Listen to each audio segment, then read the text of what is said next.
반갑습니다. 온라인 설교로는 처음 만나는 것 같습니다. 특별히 청년부 예배 말입니다. 지난 주간 사회적 거리두기가 2단계로 격상했습니다. 광주시에서 행정명령을 그렇게 내렸습니다. 코로나가 확산됐죠. 요 며칠 사이에 많은 확진자가 생겼습니다. 지금도 계속 검사를 하고 있고 또 확진자가 계속 속출하는 상황 속에 있습니다. 빨리 정리가 되면 좋겠는데 언제쯤 정리가 될지 좀 걱정스럽습니다. 이 짧은 기간 안에 빨리 잘 정리가 되어서 더 이상 확산되지 않고 안정세로 접어들기를 우리 같은 마음으로 그렇게 기도하면 좋겠습니다. 여러 가지 어려운 시대 속에 있습니다. 계속해서 우리가 이 어려운 시대 속에서 우리 그리스도인, 특별히 그리스도인 청년이 어떻게 살아가야 할지 말씀을 나누고 있습니다. 오늘은 세 번째 시간입니다. 창세기 5장 21절부터 24절까지 말씀, 특별히 에녹의 이야기로 우리가 이 시대 속에서 그리스도인이 어떻게 살아가야 하는지 함께 말씀을 나누고 싶습니다. 제목은 경건 그리스도인이 살아가는 길입니다. 이 제목으로 함께 말씀을 나누고 이 복잡한 시대 속에서 우리 그리스도인 청년이 어떤 삶을 추구해야 가야 될지 함께 하나님의 말씀을 들으면 좋겠습니다. 구약 성경 살펴보면 구약 성경에는 자주 나오는 패턴들이 좀 있습니다. 그 중에 하나가 하나님 나라, 하나님의 백성이 살아가는 모습과 또 대조적으로 이 세상 속에서 사람들이 살아가는 모습이 그렇게 대조 대비되면서 나타납니다. 특별히 창세기를 보면 족보를 통해서 그 사실을 묘사해주고 있는데요. 아담으로부터 시작하는 셋 계열의 족보가 쭉 나오고 또 아담과 가인 계열로 족보가 쭉 나오는 것을 볼 수 있습니다. 물론 그 시대의 어떤 권력자, 주류 세력은 이 셋 계열이 아니라 가인의 계열이라고 할 수 있습니다. 특별히 쭉 이렇게 이름을 언급해 나가고 있는데 이름을 언급해 나가다가 어떤 부분에 이르면 어떤 사람에 대해서 조금 더 지면을 할애하고 그래서 그 시대를 묘사한다든지 이 사람이 가진 어떤 특징을 묘사하는 장면이 나옵니다. 왜 그러냐면 그 사람에게 주목해서 볼 무언가가 있기 때문에 그런 겁니다. 보통 이름만 말하고 나이 말하고 누구를 낳았다 이렇게만 되는데 어떤 사람에게 가면 멈춰서서 이 사람이 가진 특징이라든지 어떤 사실들을 묘사해 줍니다. 주목해서 잠깐 서서 생각해 보라는 그런 의미로 이해할 수 있습니다. 제가 어릴 때부터 에녹에 대해서 들었다면 300년간 하나님과 동행한 사람 그리고 죽지 않고 하나님 나라에 올라간 사람이라는 이야기를 들었습니다. 에녹을 이 두 단어로, 이 두 문장으로 이해할 수 있지만 충분히 이해하는 데는 부족합니다. 에녹을 제대로 이해하려면 에녹이 살았던 시대를 이해해야 됩니다. 간단히 예를 들자면 다음과 같죠. 우리나라에 이순신 장군이 있었습니다. 참 우리나라 사람이라면 누구나 존경하고 좋아할 만한 인물이죠. 위대한 분이십니다. 근데 이순신 장군을 이해하려면 그 시대를 당연히 이해해야 됩니다. 조선시대의 그 정치 상황을 이해해야 되고 또 백성들이 어떻게 살아갔는지도 이해해야 됩니다. 무엇보다도 임진왜란을 빼고 이순신 장군을 이해할 수 없죠. 시대를 알면 이 사람을 더 잘 이해할 수 있습니다. 에녹도 똑같습니다. 에녹을 더 잘 이해하려면 에녹이 살았던 시대를 반드시 살펴봐야 됩니다. 근데 참 감사하게도 성경을 보면 성경에는 이 에녹이 살았던 시대를 이해할 수 있는 말씀이 있습니다. 그것이 창세기 4장이 있습니다. 창세기 4장 18절부터 24절에 이 에녹이 살았던 시대를 이해할 수 있는 핵심 내용이 있습니다. 그 핵심 인물이 또 있는데 그 사람이 라멕입니다. 에녹을 이해하려면 라멕을 봐야 된다는 이야기입니다. 이게 무슨 말인지 잠깐 살펴보면 쉽게 알 수 있습니다. 제가 셋 계열의 이름을 말해드리고 그리고 가인 계열의 이름을 한번 읽어드리겠습니다. 아담부터 시작합니다. 아담, 셋, 에노스, 게난, 마할랄렐, 야렛, 에녹. 자, 다시 아담부터 아담, 셋, 에노스, 게난, 마할랄렐, 야렛, 일곱 번째 에녹입니다. 자, 이제 가인 계열로 갑니다. 아담, 가인, 에녹. 이 에녹은 그 세 계열의 에녹이 아닙니다. 다시 아담, 가인, 에녹, 이랏, 무후야엘, 무드사엘, 라멕. 에녹이 7대손입니다. 그죠? 7번째 사람이고 라멕이 또 7번째 사람이에요. 그러니까 라멕과 에녹은 같은 시대를 살았던 사람이라고 볼 수 있습니다. 같은 시대의 사람이에요. 이 라멕이 보여주는 특징이 있는데 일부 이처제에 처음 성경에 기록된 일부 다처제의 주인공이기도 합니다. 뭐 좀 흥미롭긴 하지만 이것이 주목할 것은 아닙니다. 그에게 주목해야 될 것은 그가 그 두 아내 아다와 실라에게 했던 말입니다. 그 말이 정확히 라멕이 누구인지 어떤 사람인지 보여줄 뿐 아니라 그 시대와 시대 정신을 이해할 수 있게 해줍니다. 제가 한번 읽어드리겠습니다. 창세기 4장 23절 24절입니다. 라멕이 자기 아내들에게 말했습니다. 아다여 실라여 내 말을 들으라. 라멕의 아내들이여 내 말에 귀를 기울이라. 내게 상처를 입힌 남자를 내가 죽였다. 나에게 상처 입힌 남자를 내가 죽였다는 겁니다. 나를 상하게 한 젊은이를 내가 죽였다. 나를 좀 상하게 한 사람을 죽였다는 겁니다. 그 젊은이를. 만약 가인을 위해 복수가 7배라면 라멕을 위해서는 77배나 될 것이다.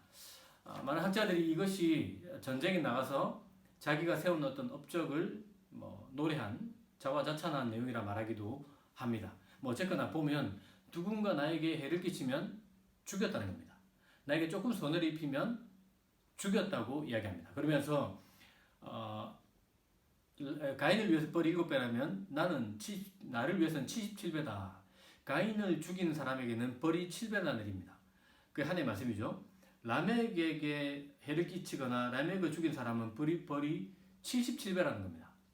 그러니까 나 건드리지 마라 이 말이에요. 이게 지금 성경 하나의 말씀 인용해서 좋게 해석한 게 아니고 나 건드리면 너 죽는다 이 말입니다. 나를 건드리면 벌이 77배나 이 77배라는 것은 정말 어마어마하게 내린다 이런 뜻이죠. 그렇게 벌을 내리겠다라는 것입니다. 전쟁이 있죠.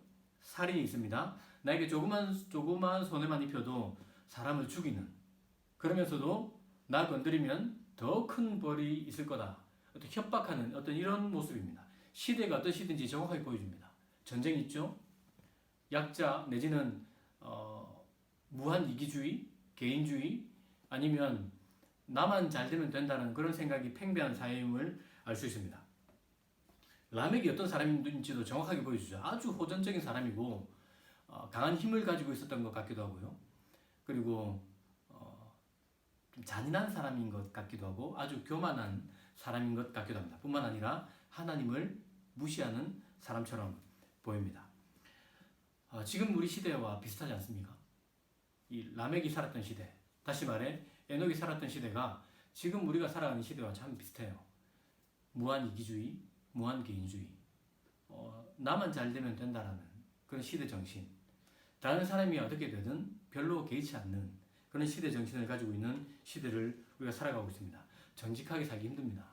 선한 일을 하며 살기가 힘들어요. 바르게 살아가기가 힘듭니다. 좀 더 우리에게 적용하자면 예수 믿으면서 하나님의 말씀대로 살아가는 것이 아주 어려운 시대가 되었죠. 이런 시대와 라멕, 에녹이 살았던 시대가 무척 닮았습니다. 바로 그 시대의 에녹이 하나님과 무려 300년을 동행했다라고 이야기합니다. 에녹이 하나님과 300년 동행했단 말 들으면 교회에서만 살았나? 아니면 성경만 읽었나? 이렇게 생각하거나 오해하기가 쉬운데요. 성경을 보면 이 에녹이 무두셀라를 낳고 그 이후에 무두셀라를 낳은 이후에 하나님과 300년 동행합니다. 그 300년 동행하는 동안에 다른 아들, 딸들을 낳았다라고 성경이 기록하고 있어요. 이게 무슨 말이냐면 일상의 삶을 살아가는 얘기입니다. 어디 은둔생활 하거나 교회에서만 살거나 이게 아니라 수도사처럼 산 게 아니라 일상생활을 하면서 아들, 딸을 낳고 기르고 가족을 부양하면서 하나님과 300년이나 동행했다는 겁니다. 여기 또 질문이 생기죠. 도대체 하나님과 동행한다는 게 뭘까? 하나님이 우리 눈에 보인다면 손잡고 다니면 되는 거 아닙니까? 하나님이 우리 눈에 보이면 하나님 옆에 찰싹 붙어 있으면 되는데 하나님 우리 눈에 보이지 않습니다. 쉬운 성경에서는 이것을 좀 다르게 번역했는데요. 하나님과 동행했다는 것을 하나님과 깊은 관계를 가졌었다라고 그렇게 번역해 놓았습니다. 쉽게 말하면 하나님과 아주 친하게 지냈다는 얘기예요. 하나님과 가까이 지내고 하나님과 친하게 지내고 하나님을 깊이 사귀면서 지냈다. 일상생활을 그렇게 하면서 하나님을 더 많이 생각하고 하나님을 의식하고 하나님과 대화하고 하나님께 기도하기도 하고 정말 하나님 중심으로 살았다는 그런 의미입니다. 신약 성경에 가면 에녹의 이름이 두 곳에서 나옵니다. 첫 번째는 히브리서이고 두 번째는 유다서입니다. 히브리서에서는 이 에녹이 하나님과 동행했고 믿음으로 살았다라고 이렇게 기록해 놓고 있습니다. 믿음으로 살았다. 자주 하는 말이죠. 우리 믿음으로 삽시다. 자주 말하는데 사실 이 믿음으로 산다는 말이 좀 두루뭉술하고 사실은 애매합니다. 참 감사하게도 에녹의 이름의 뜻이 믿음으로 산다는 것이 무엇인지 잘 보여줍니다. 에녹의 이름의 뜻은 순종하는 사람이라는 뜻입니다. 그러니까 에녹은 이름대로 하나님께 순종했다는 겁니다. 순종하기 힘들 때에도 하나님께 순종하고 정말 하나님이 안 보이는 것 같은 때에도 하나님께 순종했다. 그것을 믿음의 삶이라고 이야기해 놓고 있습니다. 이것이 하나님과 동행하는 거란 뜻이죠. 또 유다서에서는 이 에녹을 선지자로 묘사합니다. 그러면서 그 불의한 시대, 불의한 사람들, 나쁘게 사는 사람들을 향해서 경건하게 살지 않으면 하나님의 심판을 받게 될 것이라고 예언한 선지자로 묘사하고 있습니다. 그러니까 경건하게 살아야 된다라고 이야기하는 겁니다. 본인은 경건하게 살지 않으면서 여러분 경건하게 사세요 라고 말하는 것이 아니라는 겁니다. 에녹이 가장 먼저 경건하게 살려고 노력했다라는 사실입니다. 그러니까 믿음으로 산다는 것, 하나님과 동행한다는 것은 하나님께 순종하는 것을 말하고 더 나아가 좀 더 구체적으로는 경건하게 산다는 것을 말합니다. 여러분 사도 야고보는 또 놀랍게도 경건한 삶이 무엇인지 정확하게 해석하고 보여주는 말씀이 있습니다. 야고보서 1장 26절 27절인데요. 제가 읽어드리겠습니다. 누구든지 스스로 경건하다 생각하며 자기 혀를 재갈 물리지 아니하고 자기 마음을 속이면 이 사람의 경건은 헛것이라. 경건을 추구한다고 하면서 아무 말이나 하면 안 된다는 겁니다. 함부로 말하고 나쁜 말하고 거짓말하고 누군가를 핥히는 말, 상처 주는 말 함부로 뱉으면서 나는 경건합니다. 이 경건은 거짓이다. 이 말이에요. 경건은 혀를 재갈 물리는 겁니다. 언어를 훈련하고 언어에 아주 신경을 쓰는 것이라 알 수 있습니다. 좀 더 구체적인 또 다른 경건의 모습도 알려주는데 하나님 아버지 앞에서 정결하고 더러움이 없는 경건은 정말 하나님과 동행하는 것, 믿음으로 사는 것, 순종하는 것, 그 경건하게 사는 것은 뭐냐 하면 곧 고아와 과부를 그 환난 중에 돌보고 또 자기를 지켜 세속에 물들지 아니하는 그것이라. 경건하게 산다는 것은 첫 번째는 언어를 훈련하는 겁니다. 하나님과 동행한다는 것은 언어를 훈련한다는 것. 두 번째는 고아와 과부, 약자들입니다. 사회의 약자들, 그들과 마음을 나누는 겁니다. 그들 편에 서고 그들과 함께 울고 함께 웃는 것 뿐만 아니라 내가 나눌 것이 있다면 약한 자들을 돌보고 섬기고 그들에게 나누어 주는 것, 그것이 참된 경건이다 라고 이야기합니다. 지금 우리에게 적용하자면 여러분 코로나로 정말 어렵지 않습니까? 국가에서 이 시기에 국민들에게 생활지원금을 주었죠. 그거하고 똑같은 겁니다. 뿐만 아니라 지금 우리 시대에 보면 마스크를 구입하기 어려운 사람들이 있고 또 어린 소녀들이 생리대를 구입하지 못해서 정말 힘들게 사는 아이들도 있고 이 시대 속에서도 매일 밥을 먹지 못하는 아이들이 있죠. 사회 약자들이 있습니다. 해외 노동 이주자들도 있고 주변에 노약자들도 있고 독거 노인도 있고 소년 소녀 가장도 있고 우리 주변에 소외된 사람들, 코로나 때문에 그 사람들은 더더욱 살기가 힘들어지고 있죠. 뿐만 아니라 지역의 주민들, 소상공인들 생활 자체가 어려움을 겪고 있습니다. 이런 시대에 우리가 그들에게 찾아가서 도와주는 것, 어떤 마을 지역 상권을 살리기 위해서 소비하는 것, 아니면 나에게 좀 많은 것이 있다면 그것을 누군가에게 나눠주는 것, 사회적인 약자를 돌아보는 것, 그들을 위해서 기도하는 것, 이런 것들이 참된 경건이다라고 알려줍니다. 뿐만 아니라 세속에서 지켜 자기를 물들이지 않는 것, 경건하게 사는 것이 또 그렇다고 말합니다. 사도 바울이 이렇게 말씀하시죠. 너희는 이 세대를 본받지 말고 오직 마음을 새롭게 함으로 변화를 받아 하나님의 선하시고 기뻐하시고 온전하신 뜻이 무엇인지 분별하도록 하라. 로마서 12장 2절 말씀인데 시대 정신을 따르지 않는 것을 말합니다. 이 시대 정신을 자세히 살펴서 그것이 하나님의 말씀에 부합하지 않는다면 거절하는 것입니다. 나를 그 시대 정신에 물들이지 않는 것, 시대 흐름에 편성하지 않는 것. 비록 힘듭니다. 이거 여러분 힘들지 않습니까? 이거 힘들지만 그럼에도 불구하고 세상 흐름을 맞서는 것, 거꾸로 살아가는 것, 그것이 경건이다라고 이야기하고 있습니다. 에녹이 정말 경건하게 살기 힘든 시대에 경건을 추구하며 살았습니다. 자기 입술을 훈련하고 함부로 말하지 않았죠. 뿐만 아니라 주변 사람들과 마음을 나누고 그들을 돌아보고 약한 사람이 있다면 대접하고 섬기고 어려움에 처한 사람이 있다면 손을 내밀고 웃는 사람들과 함께 울고 웃는 사람들과 기뻐하는 사람들과 함께 기뻐하며 살았습니다. 뿐만 아니라 시대 정신을 거절했습니다. 그리고 정말 자신을 세속에 물들지 않게 지켜내더라는 겁니다. 그리스도인이 이렇게 살아가더라라고 이야기하는 겁니다. 여러분 에녹 이야기를 하면서 말씀드렸죠. 에녹은 죽지 않고 산채로 하얀 나라에 들려간 사람이라고 말합니다.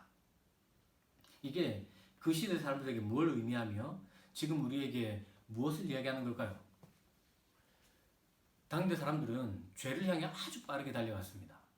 세상 속에서 권력 잡고 더 많이 벌고 어떤 자기 자신을 성취하고 더 높은 자리로 올라가고 그렇게 손해 당하지 않고 사는 것이 바르게 사는 삶이라고 믿었어요. 하나님 나라는커녕 보이지도 않는데 이 땅에서 잘 먹고 잘 사는 것이 진짜야. 그렇게 말하는 시대를 살았습니다. 그 속에서 에녹이 경건하게 살았죠. 하나님 그를 산채로 하얀 나라에 데리고 가셨습니다. 그 시대 사람들에게 진짜가 뭔지 보여주는 겁니다. 하나님 나라가 있다는 것을 보여준 사람이 되었습니다. 불의한 세상 속에서 그리스도인답게 혼탁한 세상 속에서 경건하게 살면서 에녹은 하나님을 기쁘시게 했을 뿐 아니라 그 어려운 시대에 사는 사람들에게 하나님 나라가 있다는 사실을 보여준 사람이 된 겁니다. 여러분 이 사실이 저와 여러분을 다시 예수의 길로 끌어가지 않습니까? 신약 성경이 복음서가 보여준 예수, 소외된 자, 가난한 자, 버림받은 자, 사회적 약자들의 친구가 되셨습니다. 죄인이라고 손가락질 받는 사람들, 그들의 친구가 되셨습니다. 자주 말씀드렸죠. 먹부의 술꾼이라는 별명까지 생겨가면서 예수는 죄인들의 친구가 되셨습니다. 그들과 함께 우셨고 그들과 함께 웃으셨습니다. 진짜 경건하게 사신 겁니다. 뿐만 아니라 자신을 지켜 세속에 물들지 않으셨죠. 사람들의 많은 유혹이 있었지만 단호히 거절하고 하나님을 바라보고 십자가를 향해 걸으셨습니다. 어디 한 군데 예수께서 함부로 말한 적이 있습니까? 물론 바리새인과 서기관들을 향해서는 아주 거침없이 말씀하셨지만 예수는 항상 진리를 말씀하셨고 진실을 말씀하셨습니다. 바른 말을 하셨다는 겁니다. 진짜 경건한 분 예수라는 겁니다. 그 예수를 하나님은 길이 되게 하셨죠. 하나님 나라에 가는 길, 진짜 그리스도인이 살아가는 법을 보여주는 길, 하나님 나라 백성이 살아가는 길이 되게 하시고 하나님 나라에 가는 길이 되게 하셨습니다. 표대가 되게 하시고 믿음의 주가 되게 하셨습니다. 더 놀라운 사실이 있습니다. 우리나라 속담 중에 까마귀 노는데 백로에 가지 마라 라는 말이 있습니다. 까마귀 노는데 백로가 가면 같이 더러워진다는 겁니다. 맞죠? 나쁜 친구 사귀면 나쁜 행동을 배웁니다. 막 진흙탕 속에 들어가면 나도 진흙탕이 되고요. 하얀 옷 입고 연탄 배달하러 가면 온몸이 더러워집니다. 예수는 어떨까요? 예수는 까마귀들만 있는 곳에 오신 백로 아닙니까? 그런데 그 예수를 붙잡는 사람이 어떻게 됩니까? 백로가 되는 겁니다. 경건하게 사셨던 예수는 우리를 깨끗하게 하시는 분이 되셨습니다. 우리를 깨끗하게 하십니다. 주 안에서 사랑하는 청년 여러분, 세상이 어지럽고 참 복잡해요. 그리고 좀 더럽기도 하고요. 아주 많이 더럽다고 할 수 있죠. 죄를 향해 거침없이 달려가고 있습니다. 이 코로나 시대에 소외된 사람 더더욱 소외되고 있고 빈부격차는 더 심해질 것이고 참 어렵습니다. 이런 시대에 우리 그리스도인은 경건하게 살도록 부름받았습니다. 우리가 걸어가야 할 길은 경건입니다. 예수의 뒤를 쫓아 예수의 손을 붙잡고 예수의 의를 힘입으며 경건하게 살아갈 때에 하나님은 이 세상 속에서 우리를 사용하실 겁니다. 길 잃은 사람들에게 길을 보여주게 하실 겁니다. 에녹이 그랬던 것처럼 하나님 나라를 보여주는 청년 되게 하실 것입니다. 뿐만 아니라 예수를 보여주는 사람 되게 하실 것입니다.